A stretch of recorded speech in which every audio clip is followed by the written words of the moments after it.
right.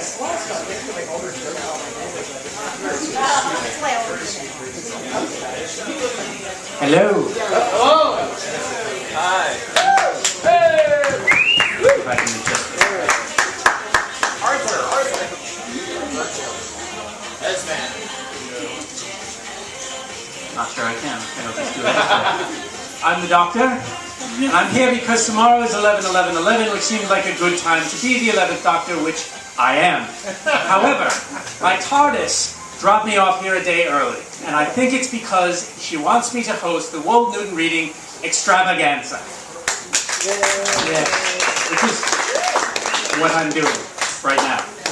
The TARDIS is, of course, around the corner. I'd like to formally thank the way station for taking such good care of her for all this time. Thank you very much.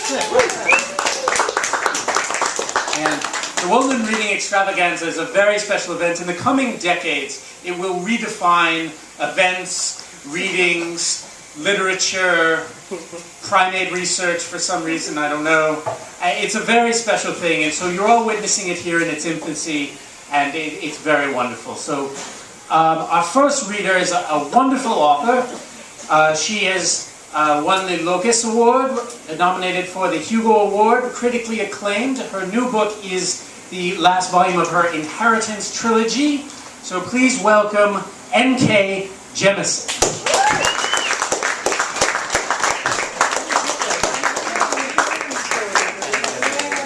And Nebula work. And Nebula work. And the World Fantasy Award. And the World Fantasy Award. And the biscuit contest. I've been through time and space. I don't remember everything. And the Gemmel and the Tiptree and There you go. I don't actually, I have to say that I don't honestly remember, but the other one that I won, I got nominated for a bunch of awards, but the other one that I won was the Romantic Times Book Reviewers' Choice Book Award for fantasy. So, but I am N.K. Jemisin. Nice to meet all of you. You don't want this on my front? Oh, that. Alright, is this any better? Alright. Yeah, we can Actually, yeah. Yeah. Or you can move the projector. Yeah, that works too. There we go. Better? Okay. Much better. Alright, yes. I had some concerns about that, but I wasn't going to say anything. Okay, so, first of all, let me ask a quick question. How many of you have read the first book of the Inheritance trilogy? Alright, so I'd say roughly half the audience. To super briefly summarize, because this is book 3, and I'm going to be reading from the middle of book 3, which is awkward for those of you that have not read books 1 or 2, or the beginning of book 3. Essentially, this is a story set in a world in which, through various means, human beings managed to enslave several of their own gods. And the family that had the power to do this used those gods as essentially living weapons of mass destruction. To take over the world and use their power for good and a lot of evil too. Because you know, if you have gods at your beck and call and you can smite anybody you want, wouldn't you? Well, that is the question. But anyhow, by book 3, those, and I apologize for the spoiler, but by book 3, those gods have won free. And this particular section that I'm going to be reading is narrated by one of those gods, who used to be the god of childhood. His name is Sie, and he was enslaved for several thousand years. He's actually several billion years old, so this was a moment in his life. But it's a moment that he still deals with. And he has descended to Earth and is in the process of slowly turning human, quite against his will. He's growing up quite against his will. He's the god of childhood, but he's, at this point in the story that I'm reading, somewhere in his late teens, early 20s, and it is depowering him. The older that he grows, the less power that he has. And in the process of turning human, he met and fell in love with a human girl. And at the scene that I'm going to be reading, which takes place in a bar, he has just found out that the woman that he loves is getting married to some other guy.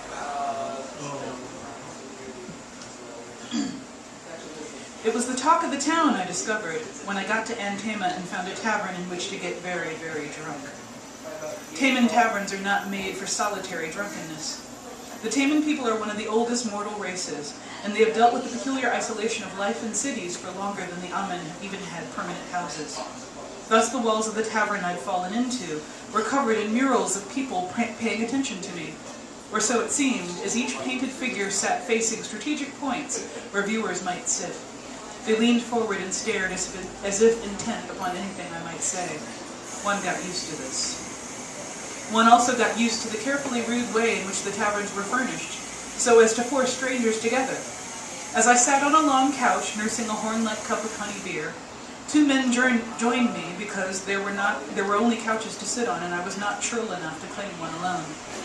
Naturally, they began talking to me because the tavern's musician, an elderly twin ojo player, kept taking breaks to nap. Talking filled the silence. And then two women joined us, because I was young and handsome, and the other two men weren't bad-looking themselves. Before long, I was sitting among a laughing, raucous group of utter strangers who treated me like I was their best friend. "She doesn't love him," said one of the men, who was well into his own honey horn and growing progressively more slurred in his speech because of it. Tamans mixed it with something, aromatic seagrass seed, I thought, that made it a fearsomely strong drink. He probably doesn't even like him. An Amen, Arameri no less, marrying a Tamaboy. You just know she looks down her pointy white nose at all of us. "I heard they were childhood friends," said a woman, whose name was Rek or Rook or possibly Rock. Rook? Datane Canru passed all the exams with top marks. The treatise wouldn't have confirmed him if he wasn't brilliant. It's an honor to the Protectorate, the Arameri wanted him. She lifted her Amen-style glass, which contained something bright green, and out of custom, all of us raised our drinks to answer her toast. But as soon as our arms came down, her female companion scowled and leaned forward, her locks swinging for emphasis. "It's an insult, not an honor. If the damn Arameri thought so much of our treaties, they would have deigned to marry in before now. All they want is our navy to guard against the crazy High Northers." "It's only an insult if you make it one," said one of the men, who spoke rather hotly because there were 3 men and 2 women, and he was the homeliest of the group, and he knew he was the most likely to go home alone. "They're still Arameri. They don't need us, and she genuinely likes him." This triggered a chorus of agreement and protest from the whole group, during which I alternated my attention between them and a peculiar set of masks hanging on one of the tavern's walls. They reminded me of the masks I had seen in Dar, though these were more elaborately styled and decorated in the Taman fashion. They all had hair locks and jolly faces, yet somehow they were even more distracting than the staring mural people. Or perhaps I was just drunk. After the argument had gone back and forth a few times, one of the women noticed I had been quiet. "What do you think?" she said, smiling at me. She was a bit older, relatively speaking, and seemed to think I needed the encouragement. I finished the last of my horn, gave a discreet nod to the waiter for more, and sat back, grinning at the woman. She was pretty, small and dark and wiry as Taman women tended to be, with the most beautiful black eyes. I wondered if I was still god enough to make her faint. "Me?" I asked, and licked spoiled honey from my lips. "I think Shahar Arameri is a whore." There was a collective gasp, not just from my couch, because my voice had carried. I looked around and saw shocked stares from half the tavern. I laughed at all of them, then focused on my own group. "You shouldn't say that," said one of the men, who had also been giving me the eye, though now I suspected he was rethinking that. "The Order doesn't care what you say about the gods anymore, except the Tempest, but the Arameri are off limits." He darted a look around, as if afraid Order keepers would appear out of nowhere to beat me senseless. In the old days they would have, lazy sons. "You shouldn't say that." I shrugged. "It's true. Not her fault, of course. Her mother's the problem, you see. She gave the girl to a god once, as a broodmare hoping to make a demon child. Probably let your Pimexe have a free ride, too, to seal the deal. You say he's a smart man. I'm sure he wouldn't mind treading in the footsteps of gods." The waiter, who had been on his way over to me with another horn, stopped just behind the couch, his eyes wide and horrified. The man who had been thinking about me stood up, quickly, almost but not quite before his third companion, who had ignored me entirely up to that point, leapt to his feet. "Kenru is my second cousin, you green-eyed half-breed nobody." "Who's a half-breed?" I drew myself up to my full sitting height. which made me nowhere near as tall as he was. There's not a drop of mortal in me, damn it, no matter how old I look. The man, already opening his mouth to roar at me, faltered to silence, staring at me in confusion. One of the women leaned forward, another leaned away. Both had wide, wondering eyes. "What did you say?" asked the closer leaner. "Are you a godling?" "I am," I said gravely, and belched. "Pardon me." "You're as godly as my left testicle," snapped the furious man. "Is that very godly?" I laughed again, feeling full of mischief and rage and joy. The rage was strongest, so before the man could react, I shot out my free hand and grabbed at his crotch, correctly guessing precisely where his left testicle would be.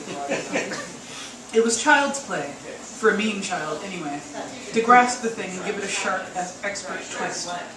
He screamed and doubled over, his face purpling with shock and agony as he grabbed at my arm, but dislodging me would have necessitated a harder pull on his tinder bits.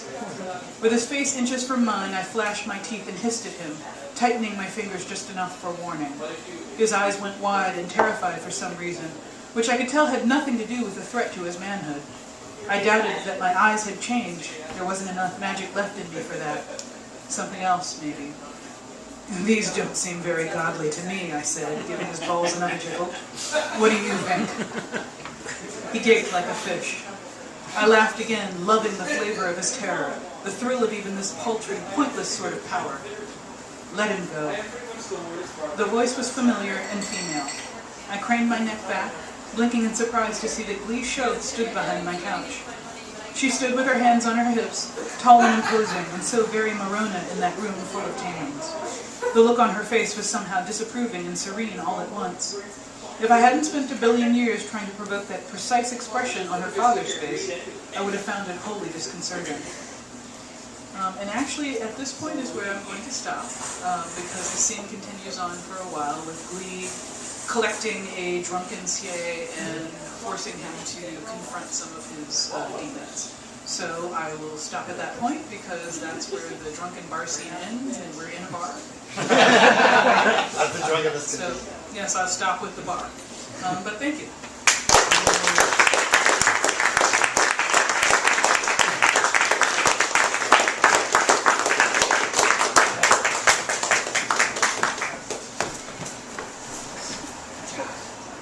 Hooray!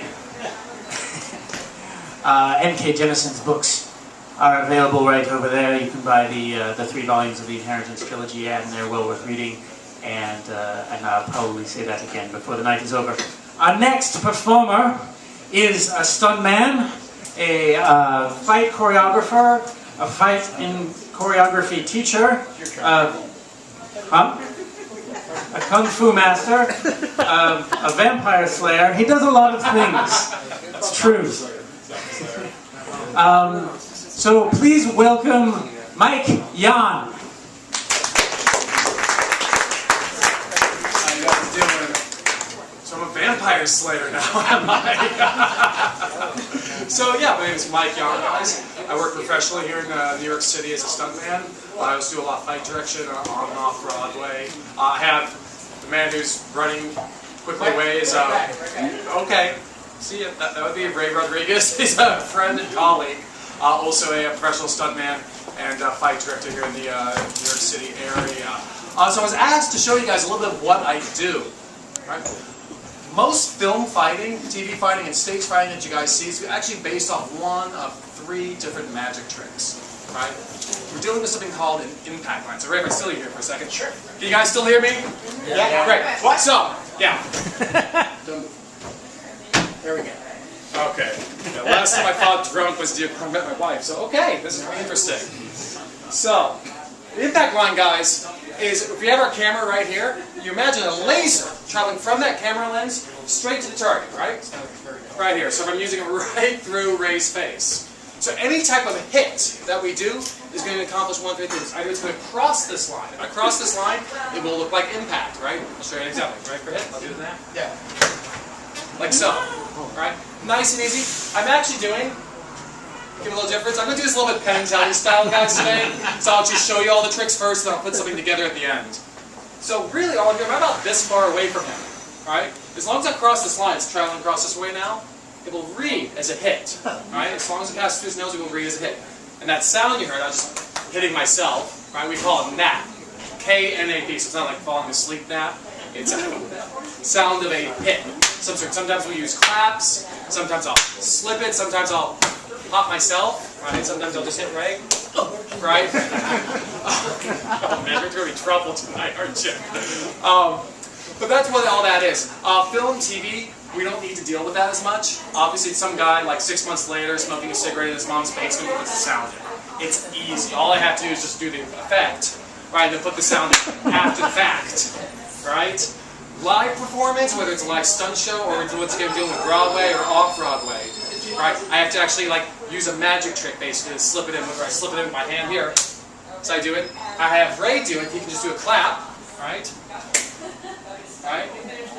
Or I'll do it myself. And notice I keep shifting the angle, right? So I want to hide the map. I don't want anyone to like see me go like so, right? So I'm always hiding it. That makes sense? So I'm crossing the line right now. This trick you actually see often whether I'm using a weapon like a rifle butt, crossing the line. I'm actually doing what we call this a John Wayne punch. It was created by a stuntman who worked with him back in the 60s. This is a good punch. This is the one you see most often, especially if you watch like 1960s Star Trek. Right, in the old John Wayne movies. It's that big old bam punch. Indiana Jones used it a lot. It's a beautiful hit. Martially, not the smartest thing in the world to do, right? That big old drunken swing. But visually it looks wonderful because all you see on camera and film is up and down, side to side. And anything that travels towards Ray won't read. So I punch just straight at his face. Right? That's your nap, sorry. Right? It doesn't read as well as that punch across his face. Right? Because you see more visual information. Right? You saw that, right? I'm reading the giggles. So you see how that you actually see more visual information if I just cross this from side to side versus straight towards him. So there's nothing real about what we do here, right? That's crossing the line. I'm going up, I'm going to hit this way, boom, cross here, whatever. I'm crossing that impact line from the camera lens straight to his face. I can also intersperse something between his face, yeah, I can move that aside, between his face and the camera lens, right? So as opposed to now crossing in front of that line, right? I can play something else. But this once again, you see this a lot with like rifle butts or something, hammer fists. You got the Bruce Lee one he would always do. Right? The guy walks up behind him and just wah! Gives him a shot there. You're literally just taking the target, right? In this case, it's my partner's nose, and I'm placing an object in front of it. So if I do like a jab to his face here, mind that? Yeah. All right, we can get a solid hit. Could be a jab, could be an elbow strike. I'm just placing something in between the target and his face. Right? Turn it on the side. I'm not actually traveling towards him. I'm just lifting things up. Visually, you'll see this information. You'll see this travel into him, but I'm not actually going forwards or backwards. Does that make sense? Yeah. So I keep asking if it makes sense. I do like as the good doctor said, I do teach this on a regular basis, so I tend to fall into that mode a little bit. So we have crossing the line, right? Traveling across here. We have interspersing something, whether it's my fist, my foot, my head, right? Just placing something in the way and popping it back, right?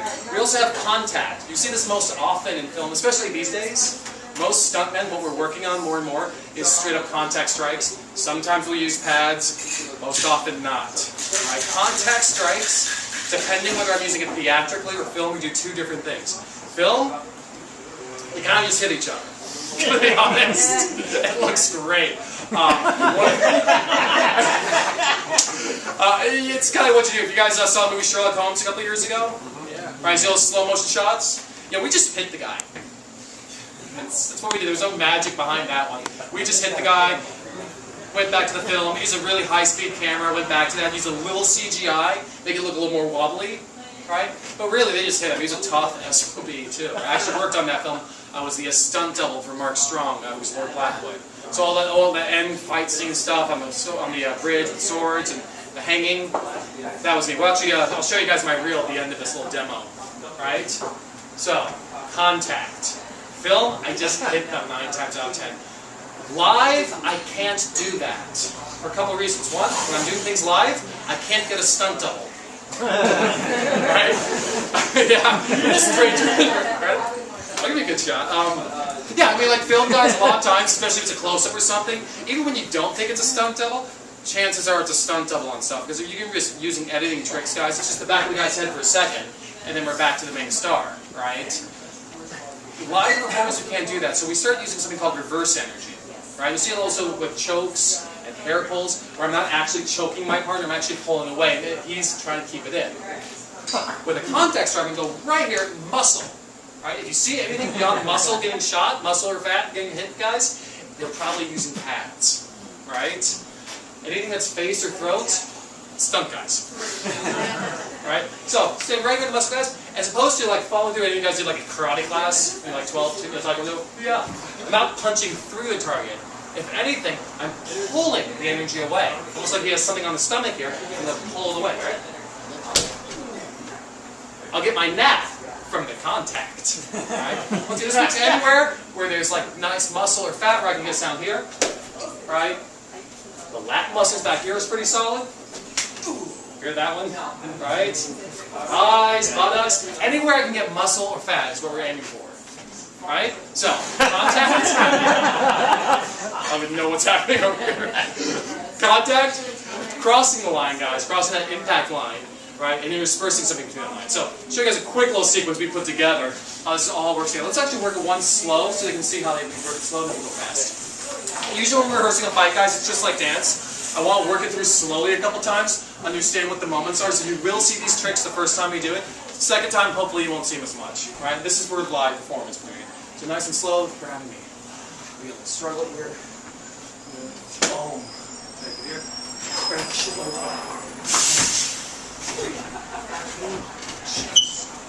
Hit.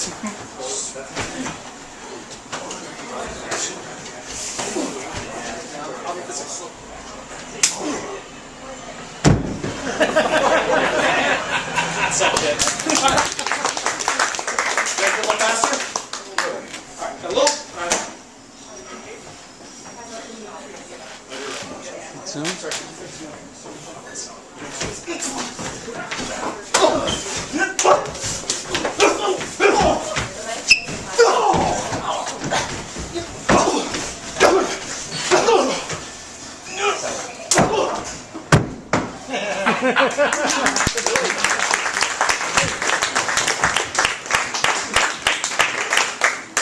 Any questions?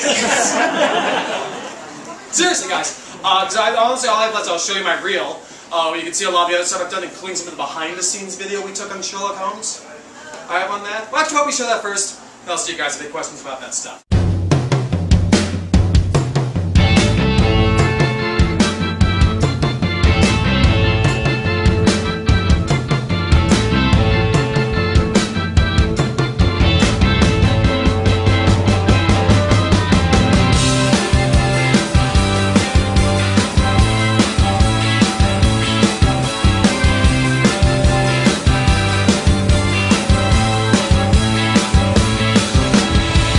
There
Mike Yahn teaches martial arts at City Wing Chun here in the city. You can ask him more about that. He does stage combat on and off Broadway.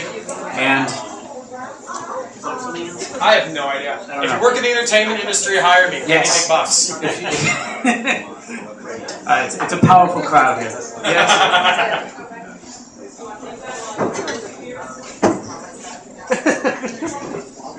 I have to bend space and time.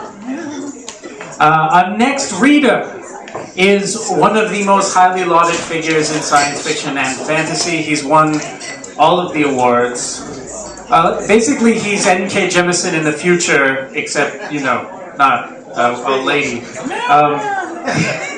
And I knew that because I've been to the future and I've seen it. Yeah, so all the awards that N.K. Jemisin is nominated for, he has won, and N.K. will win in the future. Yes. Fact.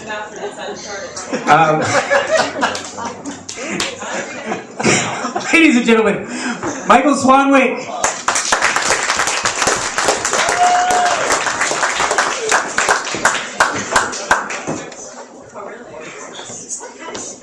For future reference, you guys are a very far. Thanks. No, I was watching.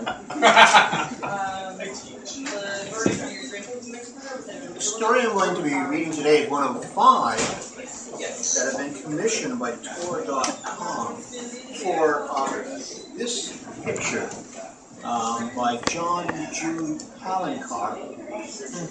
It was commissioned for a novel originally, and the marketing department said the babe is not hot enough. And they didn't love this picture. David Harwell, however, did an old editor's trick. Which he sent it around to about a dozen good writers and said, write me a story for this, and I'll consider it. And, you know, this trick doesn't normally work on me, but I looked at that, and she was so beautiful. And I looked at that and I said, I know why you can't see her face.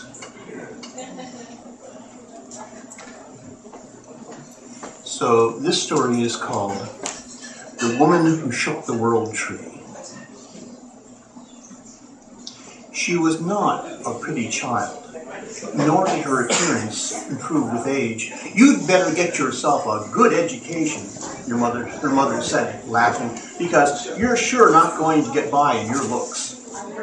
Perhaps for this reason, perhaps not, her father demonstrated no discernible fondness for her, so from a very early age, Mariella Cootie channeled all of her energies inward into the life of the eyes. It took some time, first for her parents and doctors, to realize that her dark moods, long silences, blank stares, and sudden non sequiturs were symptomatic not of a mental disorder, but of extreme brilliance. At age 7, she invented what was only recognized 3 years later as her own, admittedly rudimentary version of calculus. I wanted to know how to calculate the volume defined by an irregular curve, she said, when a startled mathematician from local university came by, and nobody would tell me. A tutor brought her swiftly up to postgraduate level, and then was peremptorily dismissed by the child as no longer having anything to teach her. At age 11, after thinking long and hard about what would happen if 2 black holes collided, she submitted a handwritten page of equations to Applied Physics Letters, prompting a very long phone call from its editor. Not long thereafter, when she was still months shy of 12 years old, some very respectful people from Stanford offered her a full scholarship, room and board, and full-time supervision by a woman who made a living monitoring precocious young women. By that time, her parents were only too happy to be free of her undeniably spooky presence. At Stanford, she made no friends, but otherwise thrived. By age 16, she had a PhD in physics. By age 18, she had 2 more, one in mathematics and the other in applied deterministics, a discipline of her own devising. The Institute for Advanced Studies offered her a fellowship, which she accepted and which was periodically renewed. 12 years went by without her doing anything of any particular note. Then, one day, immediately after giving a poorly received talk titled A Preliminary Refutation of the Chronon, a handsome young man, fresh out of grad school, came to her office and said, "Dr. Cootie, my name is Richard Zhang, and I want to work with you." Why? "Because I heard what you had to say today, and I believe that your theories are going to change the way we think about everything." "No," she said. "I mean, why would I want you to work with me?" The young man grinned with the cocky assurance of a prized wunderkind and said, "I'm the only one who actually heard what you were saying. One of the most open-minded audiences in the world rejected your conclusions out of hand. You need proof. You need a bench man who can devise a convincing experiment. I may not be able to generate your insights, but I can follow them. I'm a wizard with lab equipment, and I'm persistent." Muriel Cootie doubted that last one very much. In her experience, nobody had a fraction of the persistence she herself possessed. She'd once heard it said that few people had the patience to look at a painting for the length of time it took to eat an apple, and she knew for a fact that almost nobody could think about even the most complex equations for more than 3 days straight without growing weary of it. She silently studied Zhang for about as long as it would take to eat an apple. At first he tipped his head slightly, smiling in puzzlement, but then he realized that it was a test and grew very still. Occasionally he blinked, otherwise he did nothing. Finally, Muriela said, "How do you propose to test my ideas?" "Well, first," Richard Zhang talked for a very long time. "That won't work," she said when he was done, "but it's on the right track."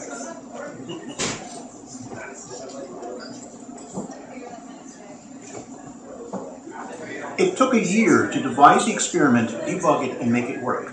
Almost 14 months of marathon discussions of physics and math, chalkboard duels, and passionate excursions up side issues that ultimately led nowhere, punctuated by experiments that failed heartbreakingly, and then on examination proved in one way or another to be fundamentally flawed in their conception. Occasionally, Richard gave brief talks on their work, and because he met all questions with courteous elucidation and never once replied to an objection with a derisive snort, a burst of laughter, or a long, angry stare, a sense began to spread across the campus that Dr. Cootie might actually be on to something.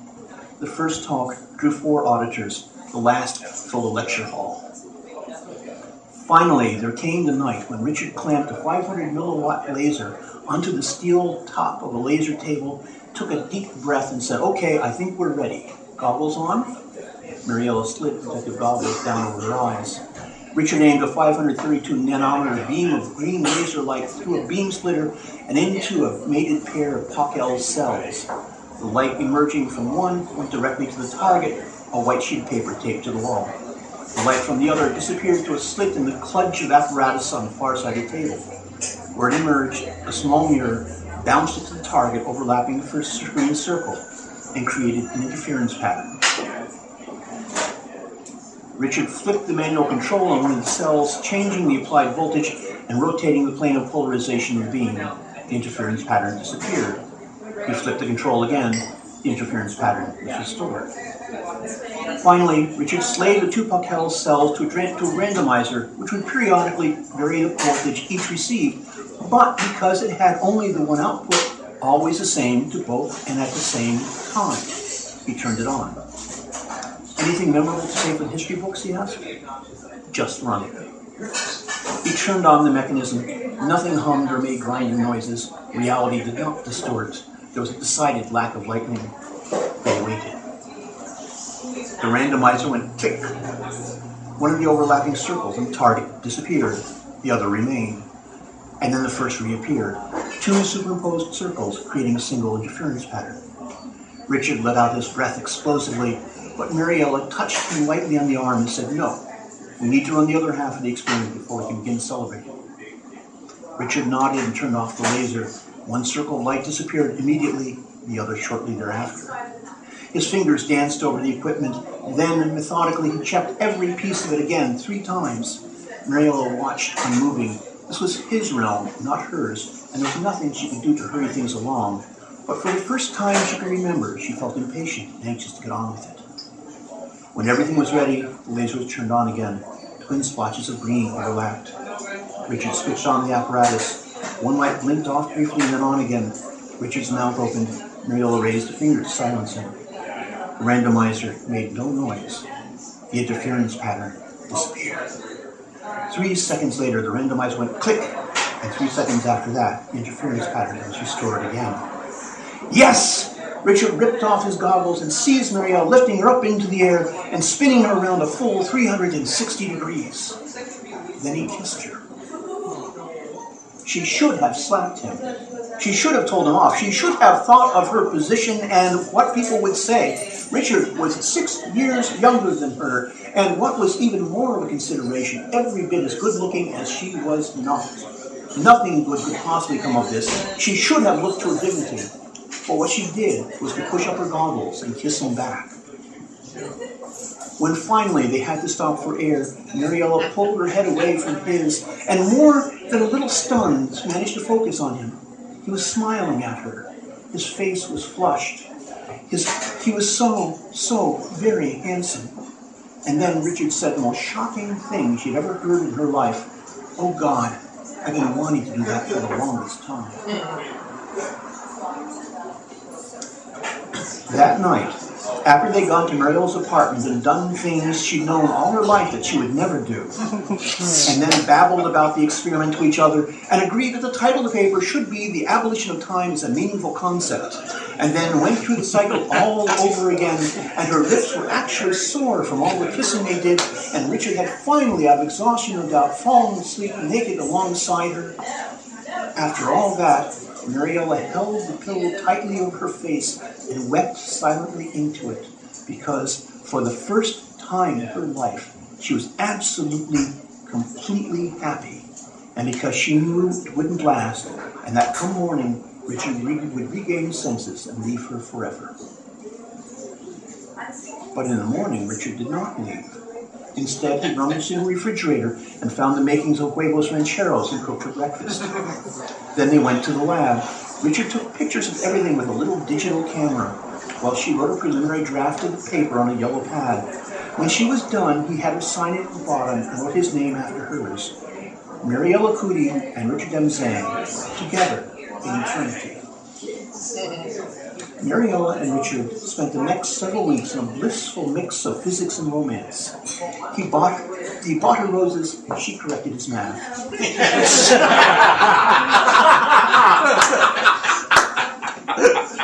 They both sent out preprints of their paper, she to everybody whose opinions she thought worth having, and he to everybody else. No matter how many times they changed them, it seemed the bed sheets were always stained and rumpled. One night, seemingly out of nowhere, Richard said, "I love you." And without stopping to think, Mariella replied, "You can't." "Why not?"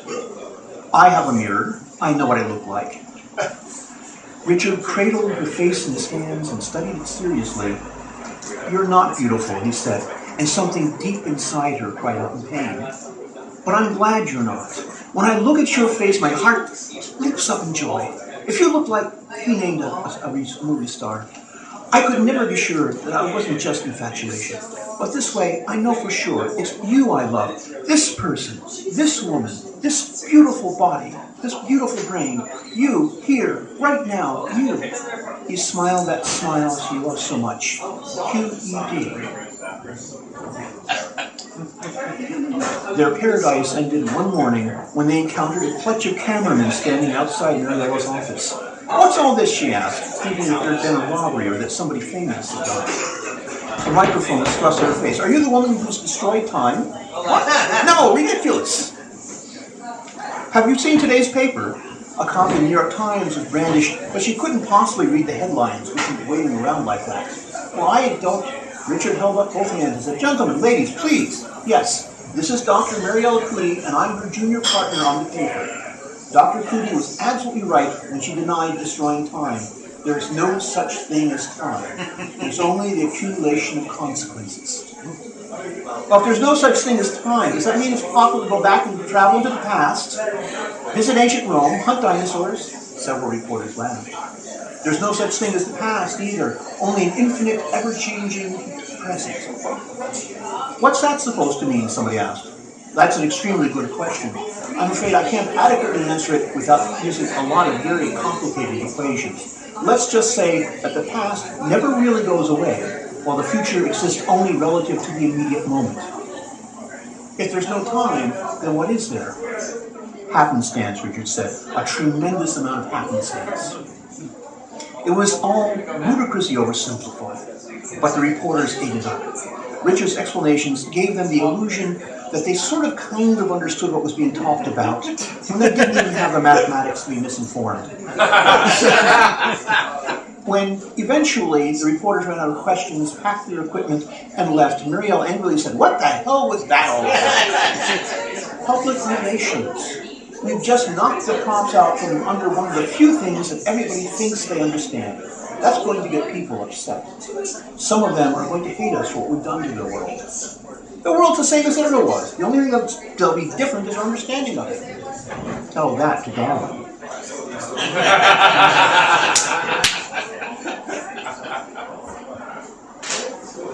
That was the bad side of fame. The good side was money. Suddenly money was everywhere. There was enough money to do anything except the one thing Mariella wanted most, which was to be left alone with Richard, her thoughts, a blackboard, and a piece of chalk. Richard acquired a great deal of what was surely extremely expensive equipment and hit the lecture circuit. Somebody has to, said Shirley, and God knows you won't, to explain their findings. So she was alone again as often as not. She used those empty spaces in her life to think about existence without time. She tried not to imagine he was with other women. Whenever Richard returned from the road, they had furious reunions, and she would share her tentative, half-formed thoughts with him. One evening, he asked, "What is the shape of happenstance?" And Mariella had no answer for him. In short order, he had canceled all his speaking engagements, and there was an enormous 3D visualization painting in his lab, along with the dedicated processing power of several preflexes at his disposal.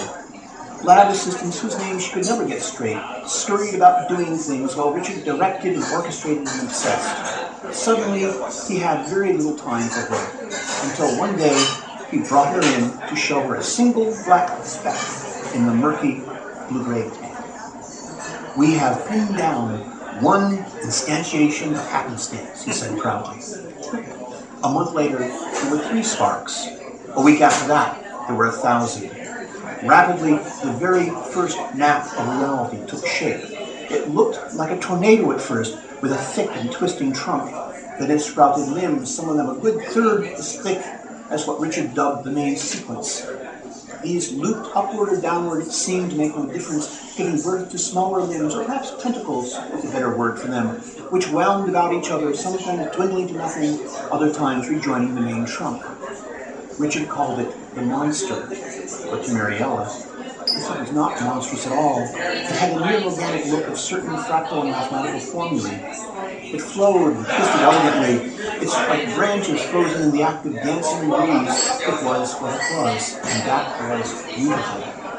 It looked like a tree whose roots and crown were lost in the distance, a tree vast enough to contain all the universe. Pictures of it looked out, of course. The lab techs had taken snapshots and shared them with friends who posted them online. This brought back the press, and this time they were not so easy to deal with, for they quickly learned that Richard and Mariella were an idol. The disparity of age and appearance, which would have been nothing had she been male and he female, was custom made for the tabloids. Louche enough to be scandalous, romantic enough to be touching, easy to snark about. One of the papers stitched together 2 pictures with Photoshop and ran it under the headline Beauty and the Beast. There was no possible confusion who was supposed to be what. Another ran what even Mariella thought was an unfair rendering of her face alongside the map of reality and asked, which is the monster? It astonished her how much that hurt. This time, Richard wasn't so accommodating. "You bastards crossed the line," he told one reporter, "so no, I'm not going to explain anything to you or any of your idiot kind. If you want to understand our work, you'll just have to go back to school for another 8 years, assuming you have the brains for it." Furiously, he retreated to his lab where another man might have hit the bars and stared at the monster for hours. Then he sought out Mariella and asked, "If time is unidirectional in Minkowski space, and there is no time, than what remains. Initiating another long, sexless, and ecstatic night, after which he left the mapping project for his grad students to run without him. He obtained 2 new labs, exactly how they were clear to Mariella, who was so innocent of practical matters that she didn't even have a driver's license, and began to build another experiment. Half his experiment went into one lab, which he called the slingshot, and the rest into the second, on the far side of campus, which he called the target. If this works, he said, it will change everything. People will be able to travel from and to anywhere in the universe.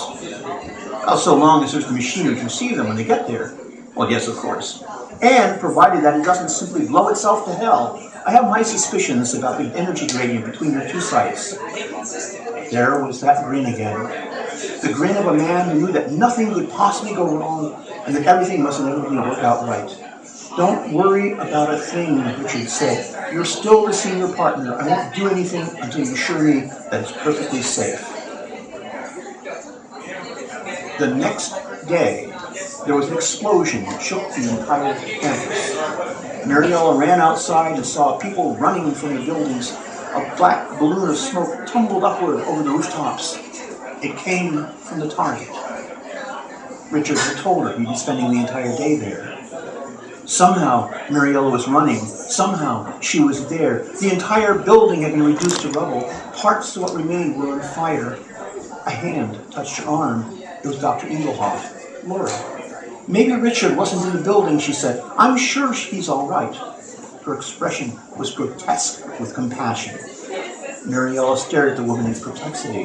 Where else would he be? At this time of day? Why would he be anywhere else? Then the people whom she had never before appreciated were, if not precisely her friends, at the very least close colleagues, were leading her away. She was in a room. There was a doctor giving her a shot. Somebody said, sleep is the best doctor. Mariella slept. When she awoke and Richard was not there, she knew her romance was over. Somebody told her that the explosion was so thorough that nothing really identifiable as human remains had yet been found. That same person said there was always hope, but that was nonsense. If Richard were alive, he'd have been by her side. He was not, and therefore he was dead. Hugh, as he would have said, E.D. The ensuing week was the worst period of her life. Mariella effectively stopped sleeping. Sometimes she zoned out and came to herself 10 or 15 hours later in the middle of a frying an egg or sorting through notes, but you could hardly call that sleep. Somehow she kept herself fed. Apparently her body wanted to go on living, even if she didn't. She kept thinking of Richard, lost to her, swept away further and further into the past. But of course, there was no past, so he wasn't even there. One night, driven by obscure impulses, she found herself fully dressed and hurrying across the campus at 3 a.m. Richard's lab, the slingshot, loomed up before her, dark and empty. When she threw the light switch, mountains of electronic devices snapped into existence. Richard's first experiment could have been run on a kitchen table. This one looked like the stage set for a Wagnerian opera. It was amazing how money could complicate even the simplest demonstration group. Mariella began flicking switches, bringing the beast to life. Things hummed and made grinding noises. Test patterns lit up in gray review, transient distortions. Something snapped and sparked, and a tang of ozone in the air. This was not her bailiwick, but because it was Richard's and because he wanted her to understand it, she knew what to do. There was, after all, no such thing as time, only the accumulation of consequences. But first, there was a chore to do. All of Richard's notes were on a battered old laptop on his desk. She bundled them together and attached the bundle to an email, reading simply, "So you will understand what happened." This she sent to his entire mailing list. Surely someone on it would have the wit to appreciate what he had done. Her own notes were all safe in her office. She had no doubt people would look there too. The experiment was ready to run. All she had to do was connect a few cables and then walk through what looked uncannily like a wrought-iron pergola, such as one might expect to find in a Victorian garden. It was entirely possible that's what it was. Richard was never one to hold out for proper equipment when some perfectly adequate piece of bricolage was close at hand. Mariella connected the cables. She did not bother to check the settings. There was only one possible instantiation of happenstance the apparatus could be set to, and she already knew it would work. She walked through the pergola. In that timeless instant of transition, Mariola realized that in his own way, Richard possessed a genius approaching her own. Had she really underestimated him all this time? Yes, she had. Crossing to the far side of the campus in a single step, she felt a wave of she knew not what energies passed through her body and brain. She actually felt it in her brain, and knew that she was experiencing a sensation no human being had ever felt before. The air wavered before her, and Mariola was thrilled. Richard stood, his back to her, alive and fussing with a potentiometer. For the second time in her life, she was absolutely, completely happy. Richard, the word escaped her unbidden. He turned and saw her, and in the instant before the inequality of forces across the gradient of happenstance rounded itself, simultaneously destroying both laboratories a 16th of a mile, 8 days apart, and smashing the two waters to nothing, a smile, natural and unforced, blossomed in Richard's face.